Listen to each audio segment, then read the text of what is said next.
Welcome back to In Brief, and today it should be a relatively brief one as we're talking about the tanking role in WotLK Classic, and we only have 4 specializations to cover. In fact, it was only 3 before Wrath happened. Anyways, we will be rating each spec based upon how well they are expected to perform early, how well they scale as content will be released in the future, the complexity, is this spec hard to get good results from, stacking, will raids actively seek to bring more than one of this spec, the utility, including buffs, debuffs and so on, and finally, PvP in the arena. Ratings will be done from 1 to 5 stars, and here's what each of those mean. So quick note for all tanks here is that threat generation is much improved in Wrath, especially compared to Classic, but also TBC. The baseline threat modifiers you get from your tank stance, like Frost Presence, Righteous Fury and so on, have been boosted up a fair bit, as well as nearly every spec getting access to better single target and AoE threat. Also, your hunters with misdirection and rogues with tricks of the trade can play a huge part in threat too. Each of those abilities only have a 30-second cooldown, so they better be making the most of that. With that said, let's begin. First up is the Protection Paladin, and I feel as though I can say without a doubt this is the go-to main tank for the expansion. Classic had Warriors, TBC had the Feral Druid, in Wrath the baton has been passed to the Paladin. They begin the expansion as an absolutely core foundation tank and just never let go of that role as long as they exist. Their gearing is a little updated from TBC too. No longer will you be looking for plate with spell power on. Instead, now strength will be converted to spell power through a new talent. They have both very good, though not quite the best, abilities to generate threat on single target and AoE. Though if I'm honest, once the Paladins pick something up, you really have to try and over-aggro at that point. Saying that, Naxxramas and ICC are full of undead, and an updated Holy Wrath, which is instant cast, generates so much threat on the pull that Paladins are quite self-sufficient here. You now also have a single target taunt in Hand of Reckoning, in addition to Righteous Defense back from TBC, which still taunts up to 3 targets, and they don't even share a cooldown. You also have a much more active playstyle. TBC was kind of Holy Shield, Consecration, and then just look fancy in the meantime.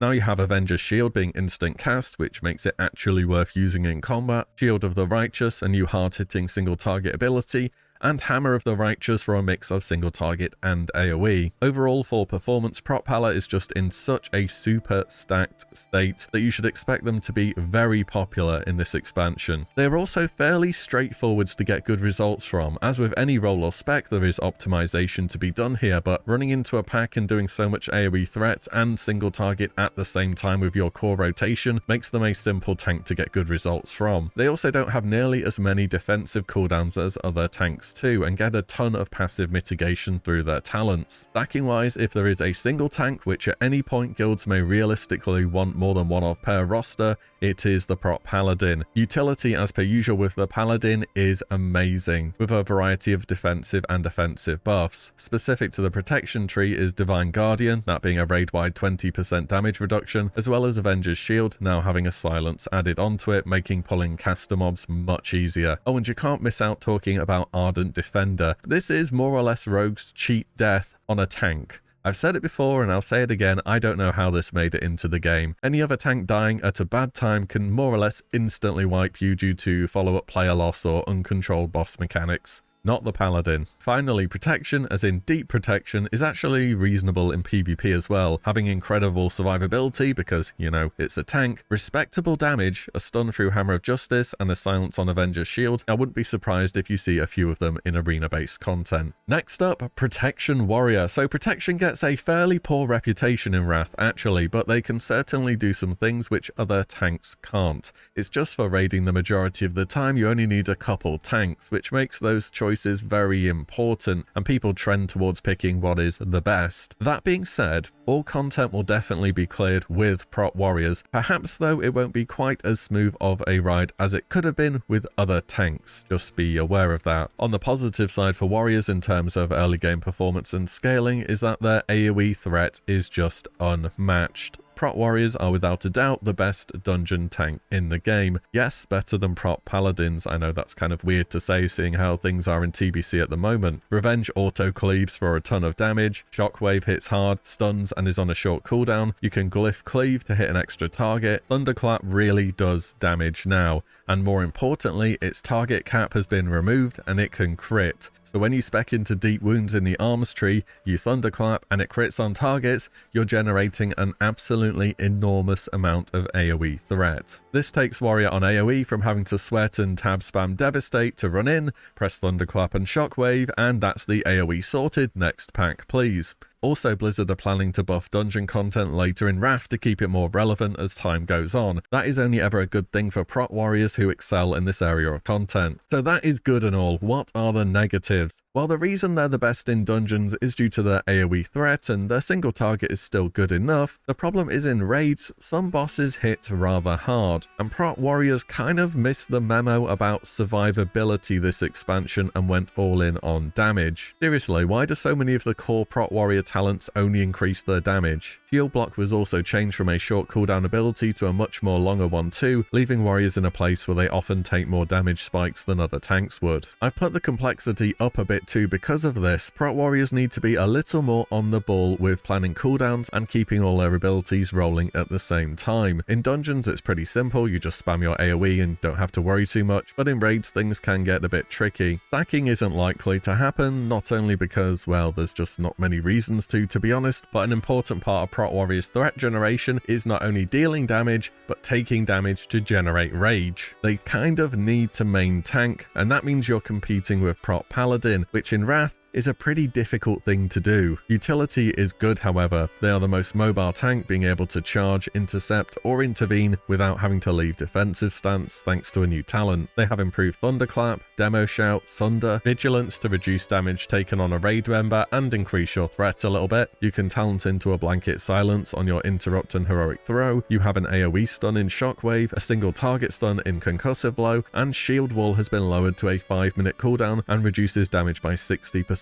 Which is still the best on-demand tank cooldown in the game by a long way. They also have a Disarm and Spell Reflect, I might as well just mention those too. So yes, Warriors have a lot of buttons to press and a lot of utility. Prot Warriors are also quite good in PvP for the reasons I just went over. They have a ton of utility and situational spells. They can also deal some very surprising burst damage for a tank. Later game when you have more access to armor penetration, you're going to see Prot Warriors global people with their Shield Slam. Next, the Blood Death Knight. So if Prot Pala's going to be the most common main tank, Blood will be the most common off tank. I wouldn't be surprised if most raids opt for this tanking lineup. Now with this being the Wrath Death Knight, the tanking spec doesn't have a defined role as it did in Cataclysm and beyond to strictly only being Blood. Frost or even Unholy tanking isn't even that bad, maybe for dungeon content that is. For raids you'll be thinking about dropping quite a few points into Blood. Blood DK both begins the expansion strong and continue to get better as time goes on. What I like about Blood in Wrath is the degree of self-sufficiency as a tank that they have. The way that Blood tanks is way ahead of its time in terms of design. In expansions that came later, other tanks would go on to explore more active mitigation similar to the Blood DK. This is because Blood has tons of options to heal themselves. Other tanks take damage, they sometimes have access to defensive abilities, but healers need to top them up. Blood DKs can just straight up live by themselves for a long time. Blood also boasts the best single target threat generation in the game bar none. In a later patch in Wrath, Blizzard added a huge threat modifier to Icy Touch, making it more or less a spammable ranged taunt. Their AoE threat is good, but needs some time to ramp up a little through Diseases, Death and Decay, and Blood Boil. I've also given a bit of a higher complexity rating, because Blood, like Prot Warriors, have a lot of buttons to press. On a baseline level, pressing Icy Touch and never having to worry about threat is, yeah, pretty easy. But I'd say there's definitely more to it though. Making sure you have runes appropriate to what you're going to be pulling, going into AoE and not having any runes is a disaster waiting to happen. Blood also has tons and tons of cooldowns. Icebound Fortitude, Anti-Magic Shell, Blood Tap, Empower Rune Weapon, Vampiric Blood, Rune Tap, and managing all of those will separate Blood DKs that constantly take spiky damage and those that know what they will need and for when. For stacking them, it's not even bad if you have more than one, but will people actively seek out more than one per roster?